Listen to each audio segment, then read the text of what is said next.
Welcome, everyone, to AEW Unrestricted, the official podcast of All Elite Wrestling. You've got Aubrey Edwards, you've got Will Washington, you've got the hostesses with the mostesses ready, and That's something. That's something. I don't know. I do numbers. I don't do words. But we are here, and it is Double or Nothing week. This is the 6th Double or Nothing. It is the 6th Double or Nothing. So as someone who doesn't have children, Double or Nothing is now going to kindergarten or first grade? It would be going into first grade.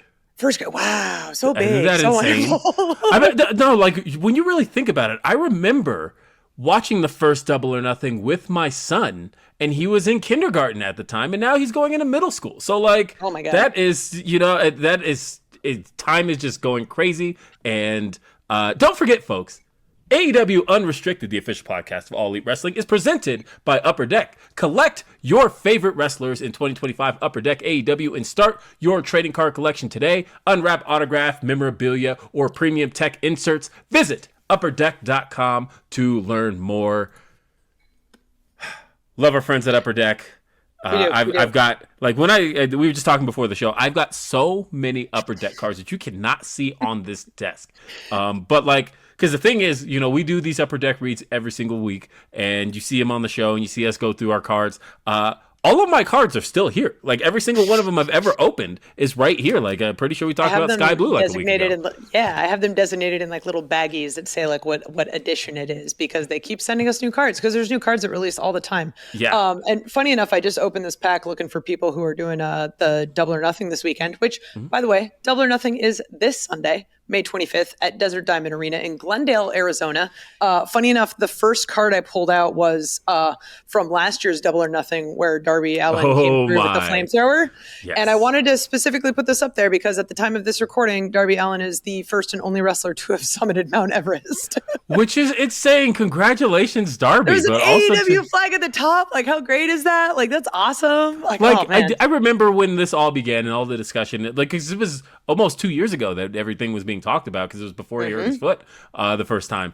And, talking about him scaling Mount Everest, for whatever reason, in my head, I always had it that there was a limit to where you would eventually reach. Like, I didn't even consider how far he would actually reach. And then when he did, my God, Darby Allin. Yeah, I mean, we thought he was crazy before, but now he literally knows no bounds. He's been to the highest point of the world. So. He has. So, yeah. When he gets back, like, people are going to have a lot to deal with, because Darby is like on a whole new level. This is wild. Okay. He's at the mountaintop. He is at the mountaintop. So let's talk about this pay-per-view. I want to start off with our tag team championships. The tag team is currently held by the Hurt Syndicate, Bobby Lashley, Shelton Benjamin, overseen by MVP. This is a dominant team, and they are going to be facing the Sons of Texas, Dustin Rhodes, and Sammy Guevara. I'm really excited for this match, and I think that's an excellent pairing. Yeah, well, especially when you think about the fact that Sons of Texas, Sammy Guevara, and Dustin Rhodes are the current holders of the the Ring of Honor World Tag Team titles. And they've had those since last summer. They've been holding on to those quite some time. And to think about the fact that now they have the chance to walk away. Dustin is already draped in gold because he's also ROH six-man world champion. And just thinking about the fact that he has the opportunity to walk away with more gold. I told Dustin about a year ago I wanted to see him go on a belt collector run. Just like start picking every belt he can possibly get up. And the fact that he has the opportunity to walk away with another set of gold, I am quite looking forward to this match. Dustin matched up with Bobby Lashley is such an interesting visual. Thinking about the fact that those are two big dudes. And I don't think Dustin's size already gets sold quite well, but I think it's almost undersold still. Like, you just don't understand how massive of a human being Dustin Rhodes is. It was one of those things where I didn't realize how big he was watching on TV, because like you see all these wrestlers and they're all larger than life, right? And then the moment you meet Dustin, you're just like, you are a scary guy. But at the same time, he's like this really sweet, soulful person.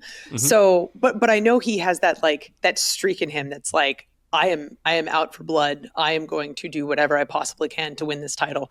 And funny enough, I pulled my own card. But as someone who has to hold all of those belts when someone comes to the ring with all of them, Yes. selfishly, I'm like, it's okay. It's okay if you don't come with 3. But like personally, as a friend of Dustin, I would really love to see him have a 3rd belt that he can carry. He would need another shoulder because it's a lot of surface area to be covered in gold. But the Hurt Syndicate has transformed very recently, and to now know what the Hurt Syndicate has up against them, but at the same time has behind them, and knowing that the Hurt Syndicate is going to be moving forward as this complete unit, and they've got the AEW World Tag Team titles, it's hard to bet against them at this stage. I think that Bobby Lashley, Shelton Benjamin, as the tag team champions, are going to continue to run with this gold.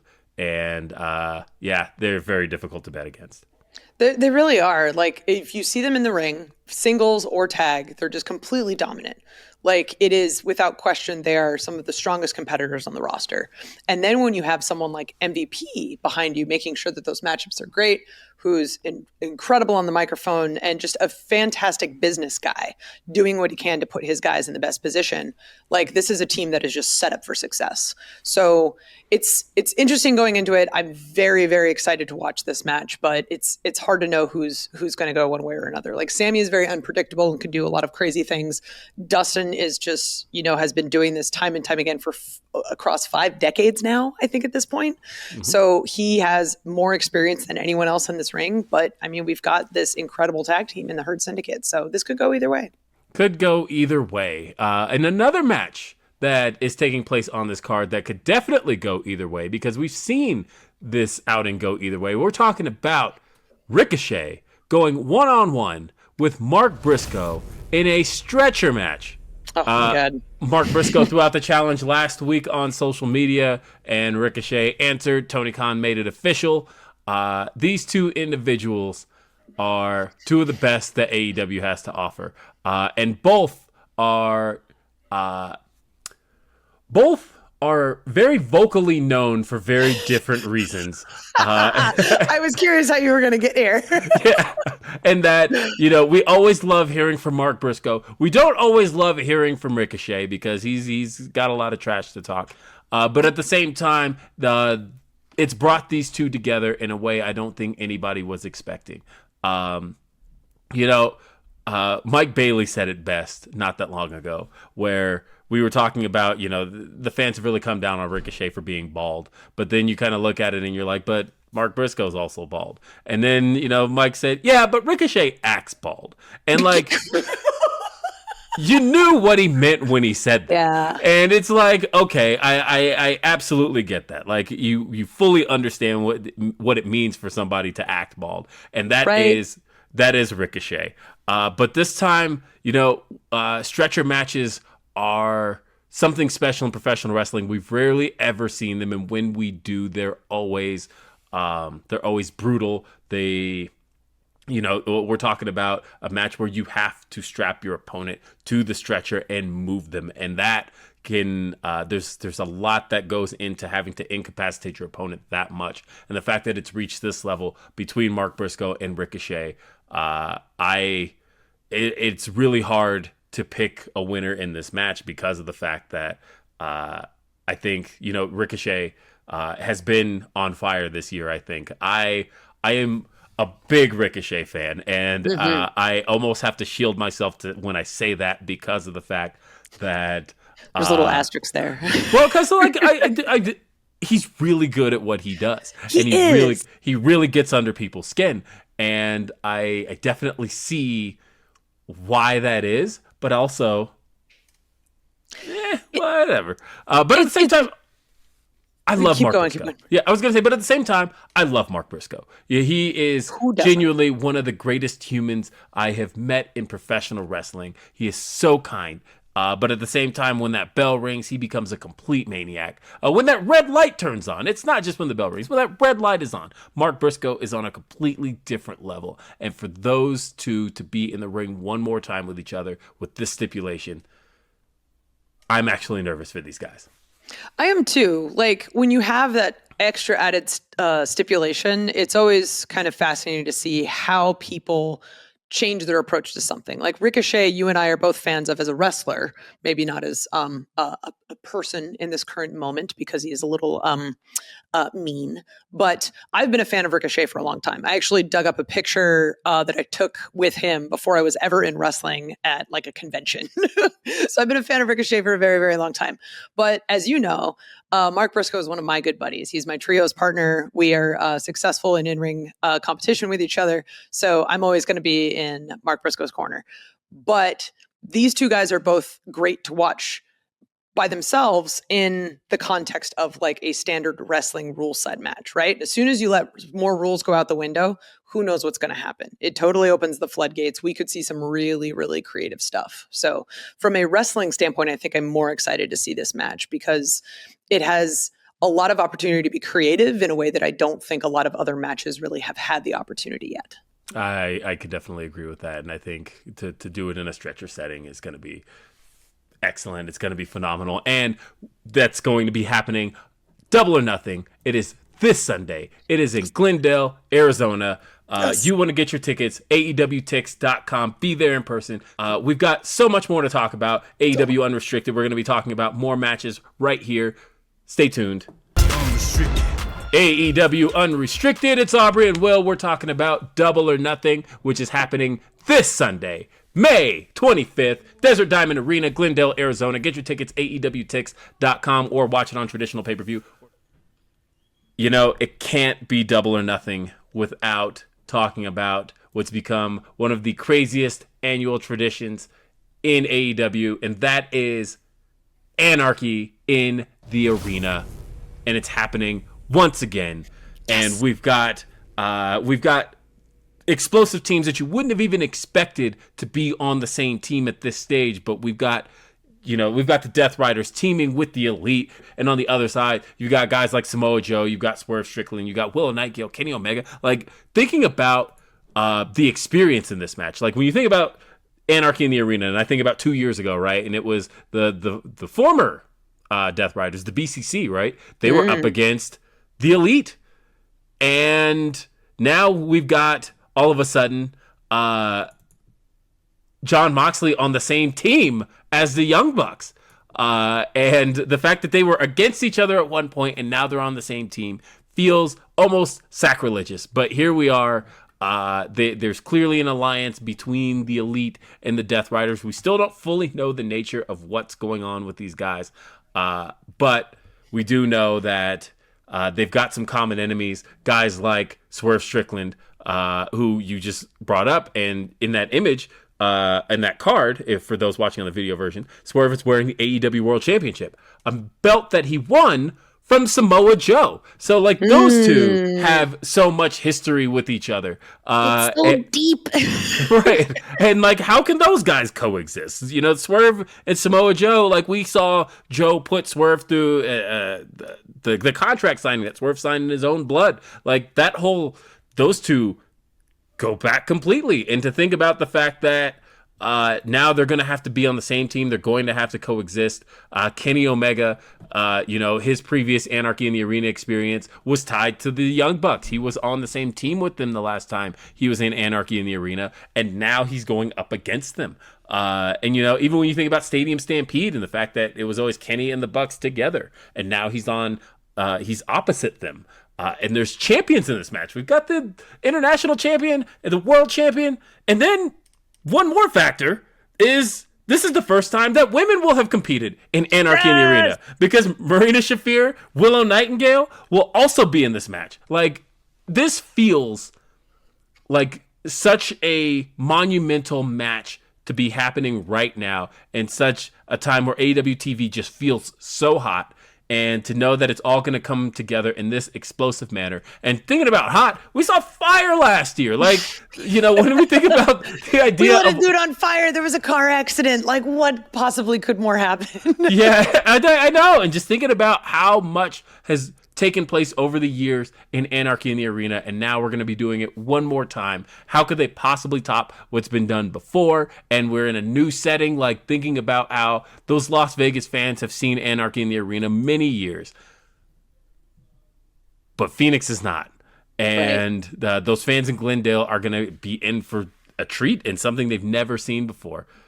That's what Double or Nothing is truly all about, and I'm so excited for this. One of the things I'm really excited about, and I mean, we say it on this podcast all the time, like a broken record, like after each pay-per-view, it's like, how is this pay-per-view better than the last one?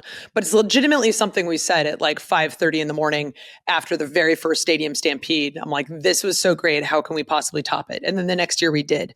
And then, okay, now we're going back to live crowds. How are we possibly going to top this? Oh, let's transition this into Anarchy in the Arena. And that first one ended up being a 5-star match, which was insane. We have all this awesome imagery from it. Like the picture of Eddie Kingston walking down the ramp with a gas can about to light somebody on fire is forever, no pun intended, burned into my brain.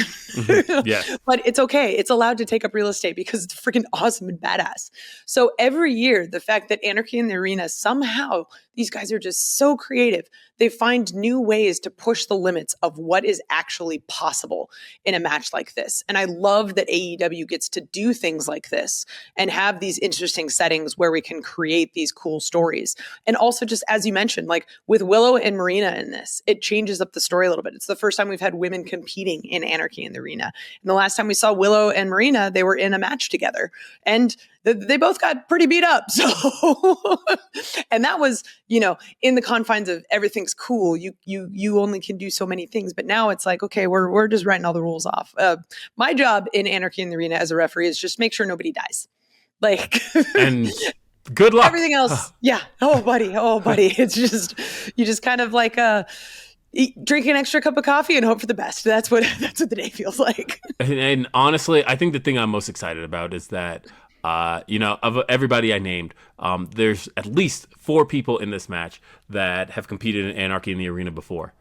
But that's just them. When you think about everybody else, like this is a fresh match for these guys and gals. And just thinking about the fact that anything can happen with any of these individuals. I was just rewatching the contract signing segment. It's one of my favorite segments I've ever worked on, but it was the contract signing and I've worked on a lot of contract signings, so it's hard to pick out like a favorite, but one of my favorites was Willow Nightingale versus Mercedes Moné. And leading prior to last year's Double or Nothing. Yep, prior to last year's Double or Nothing. I was just rewatching that segment. And one day I would love to tell the story behind that segment. But I was just rewatching that, and like the way Willow turned it on at the very end of that segment and put Mercedes through that table, and you just saw this fire in Willow and a crowd on their feet. And it just reminded me as I was watching that we're about to see Willow hit that level again inside Anarchy in the Arena. But then Marina Shafir has been waiting for something like this, and to know that she gets to do this it's going to be insane. And Marina is legitimately a scary person and probably the scariest person of all of the people you named involved in this match. Right. So probably the most unpredictable, but also the scariest. So good luck, whichever ref needs to follow her around. Yes, absolutely. I'm so looking forward to this. Anarchy in the Arena is always a blast. It's always crazy. It's always anarchy, and it's never a match you want to miss. Also on tap, we have got FTR, and this is a very, very different FTR than we've seen in the past, because this FTR has Stokely Hathaway in their corner, and we've yet to fully see what this version of FTR is capable of. But we've got FTR going up against Nigel McGuinness, returning to the ring once again, and he is teaming with the former TNT champion Daniel Garcia. This match has so much emotion behind it, so much stakes behind it. When you think about the fact that FTR has been on a tear since turning on Adam Copeland back at Dynasty, and the fact that FTR has been essentially bullying Tony Schiavone, and Nigel McGuinness standing up for his broadcast partner from Collision, Daniel Garcia, who's had such a history with FTR, and now Daniel Garcia and Nigel McGuinness teaming together just feels like, when you think about who Nigel McGuinness is as a performer, when you think about what he's brought to the table over the last multiple decades, over 25 years in the ring, and then you think about Daniel Garcia, and you think about who some of Daniel Garcia's inspirations are in being the wrestler he is today, and now knowing that he gets the team with Nigel McGuinness, this just feels like the right team, and knowing that they're going up against FTR. And again, it's a brand new FTR. We don't know what this FTR is capable of. And that could potentially be scary for Nigel and Daniel, but also they could be prime for the picking. And like I said, I am just very excited to see Nigel McGuinness. It's always exciting to see him in a ring. When that music hit back at All In last year, I felt the goosebumps for everybody, for him to get in there with Bryan Danielson back at Grand Slam, and now to step into a ring once again. Aubrey, how are you feeling about this? So hear me out. Like, I've been a fan of FTR for a long time, but the moment that you get FTR hair and FTR bald in the ring, and they start talking crap about my buddy Tony Schiavone, one of my close personal friends, like, I don't care. Like, Stokely's on my shit list too, because he lined with them. So Tony Schiavone is one of the greatest human beings on the planet. So much so that you can see with Nigel being as snippy as he is and kind of like not on the side of Tony Schiavone frequently throughout commentary, coming to the aid of Tony Schiavone. That should tell you how passionate Nigel McGuinness is about this. And when we look at it from the other side, we have Daniel Garcia, who's one of the greatest up-and-coming technical wrestlers in wrestling. Along with that, you have him paired with Nigel McGuinness, who is one of the greatest technical wrestlers of all time. Like, he goes down as one of the greatest pure champions in ROH history. So you have these two guys together, who I'm sure for them is a goddamn treat, versus FTR, which, as much as I don't like them, they are one of the greatest tag teams to ever live. So this, from a technical, both in the actual type of wrestling, but also just technically wrestling standpoint, this is technically going to be one of the best matches, I think, from a construction standpoint on the entire card. It's crazy. Like, as you were talking in Anarchy, how crazy things have changed over the last few years, like seeing the different pairings happening in Anarchy, but then seeing how alliances change and who is willing to be in the ring with who at any given point. Like, it's part of what makes being an AEW fan awesome, is seeing these characters and these wrestlers grow and change over the course of time has just been so rewarding and wonderful. And I'm so excited every time we get to pay-per-view season, because we get to watch all of these awesome, cool matches, independent of whatever stories attached to them. It's just going to be really freaking cool wrestling. And I'm stoked for that. So we've got a little bit more to talk about here, talking about Double or Nothing happening this Sunday. AEWTix.com if you want to get your tickets. If you can be there, it's at the Desert Diamond Arena in Glendale, Arizona. It's on traditional pay-per-view. Yeah, there we go. All right, we got a little bit more to talk about. Hang out after the break. Coming back up. AEW Unrestricted. It's Aubrey and Will, and we're talking about Double or Nothing. It's this Sunday, May 25th, Desert Diamond Arena, Glendale, Arizona. Get your tickets, AEWTix.com, or join us on pay-per-view. It's available on traditional pay-per-view, and it's also on YouTube. We got to talk about the AEW Women's World Championship. We just saw Mina Shirakawa, the freshly all-elite Mina Shirakawa, become... She won. She actually won an Eliminator 4-way and pinned Timeless Toni Storm, and now has the opportunity to challenge the AEW Women's World Champion, Timeless Toni Storm. This is the match we saw last year, but this is a very, very different Timeless Toni Storm than we saw a year ago. We've seen a complete rebirth of Timeless Toni Storm. And to be in the ring now with Mina Shirakawa, who is, when she was here before, she was outside of AEW trying to find her way in, and now being a part of All Elite Wrestling and having the opportunity. She's already pinned the world champion, and now she's just got to do it one more time, and this time it would grant her the gold and making her the AEW Women's World Champion. So while she may have pinned the world champion once in the Eliminator match, it is worth mentioning that Toni Storm has been wrestling an incredible amount. Yeah. She could be the kind of champion where she just has her title. She knows she's going to defend it at Double or Nothing. She's going to end up defending it again at All In once we get through the Owen, and leave it at that. But instead, she has put up a challenge to all the slop tarts in the back and has been having these matches each and every single week, and a lot of them against 3 other competitors. So here's Toni Storm giving us more than what we deserve, honestly. So it just kind of makes sense that eventually one of those quick pins is going to happen and she's going to be caught.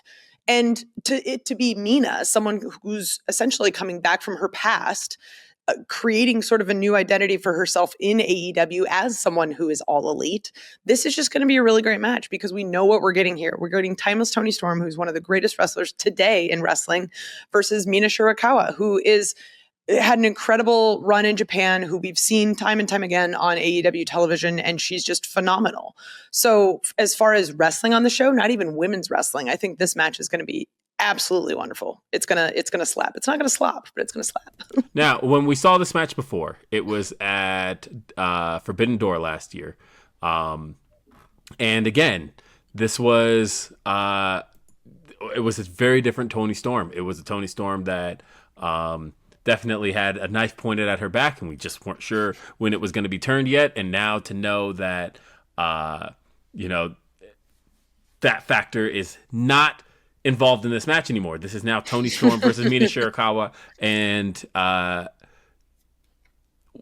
both ladies have one target, and it is the AEW Women's World Championship. I feel like with Toni kind of burning the candle at both ends, this could be the opportunity for Mina to seize. The fact that she already was able to catch Toni slipping after so many matches that she's been just grinding in on Dynamite and Collision, and to now know that, again, Mina knows what it takes to pin Toni Storm. Mm-hmm. And again, all it takes is that 3 count.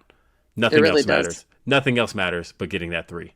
And if she can do it again, she is the AEW Women's World Champion. And the winner of that match, whether it's Toni or Mina, will take that championship and go on to defend it at All In this summer, July 12th. That's right, at Globe Life Field in Arlington, Texas, at All In. The winner of the Owen Hart Foundation Cup tournament, which I'm very excited about because we've got Mercedes Moné versus Jamie Hayter. And I know that when Mercedes showed up, Jamie was still out, right? Yes.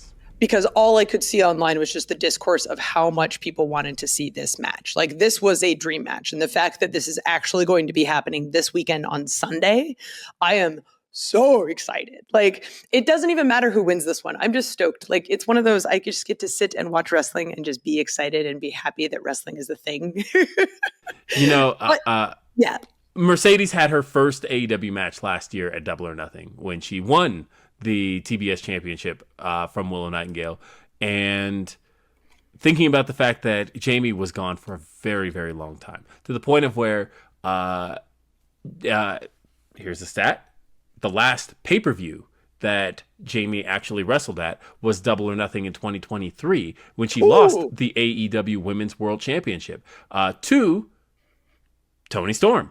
And so thinking about the fact that Jamie has a chance to once again challenge for the AEW Women's World Championship and go on to face the very woman who took the title from her in the first place and put her on the shelf for a year and a half. Jamie has everything to gain here. But at the same time, you want to talk about people with something to gain. Talk about Mercedes Moné, who just recently lost the New Japan Strong Women's Championship and is feeling a little light with the gold and could sure use another piece of gold around her waist. How about 2? Because she could possibly win the Owen Hart Foundation Cup tournament, walk away with that belt, and then challenge for the AEW Women's World Championship at the biggest stage AEW has, All In Texas, and become the AEW Women's World Champion and have, what would that be, 5 pieces of gold around her waist? Oh my God. Like, it would be insane. And that feels like something Mercedes would be up to doing. And so this could be, everyone has something to gain in this match. Everyone has something to lose in this match. I feel like these two have to win. But there can only be one winner. You can only have one winner of the Owen Hart Foundation Cup tournament. And I don't know who it's going to be. And the winner is the fans. That's the winner is the fans. Yes, absolutely. We can't talk about the Owen Hart Foundation Cup without talking about the other side of the tournament. We've seen the women. They're going to be challenging each other, the winner going on to All In Texas. But we also have the men's side. We have Will Ospreay versus Hangman Adam Page facing each other for and the winner of this match wins the Owen Hart Foundation Cup, and they go on to challenge for the AEW Men's World title at All In Texas this is it. This is crazy. There are so many stipulations and so many outcomes that happen. Like, I was already excited for All In. Like, I bought my mom plane tickets. It's going to be exciting. But now there's a chance that I could see either Hangman or Will Ospreay challenging for a title at Globe Life Field. This is crazy. This feels crazy. I can't believe this is a match that's actually taking place. This is a dream match for so many AEW fans. It's a dream match for professional wrestling fans. And knowing that either one of them, it's a great problem to have, that either one of these guys has a solid case to make to becoming the next AEW World Champion and challenging for this title at All In. But it can only be one. And it's hard to say which one it's going to be. It's either Hangman gets his redemption or Will Ospreay fulfills his destiny. Because everybody knows he's a future world champion. It's just a matter of when.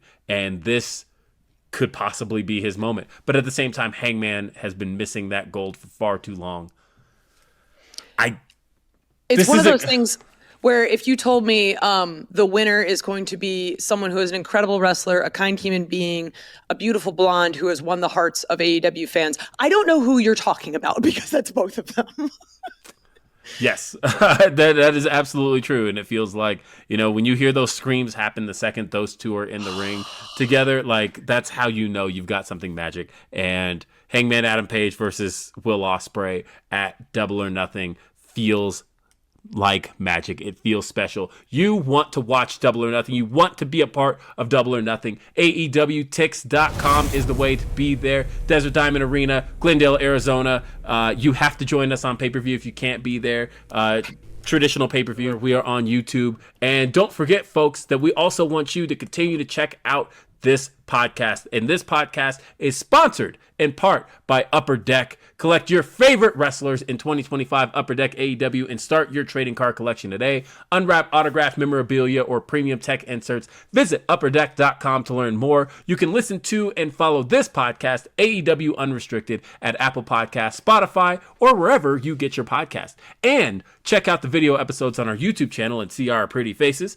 AEW Unrestricted. Hit that subscribe button so you never miss an episode. And are you an AEW insider?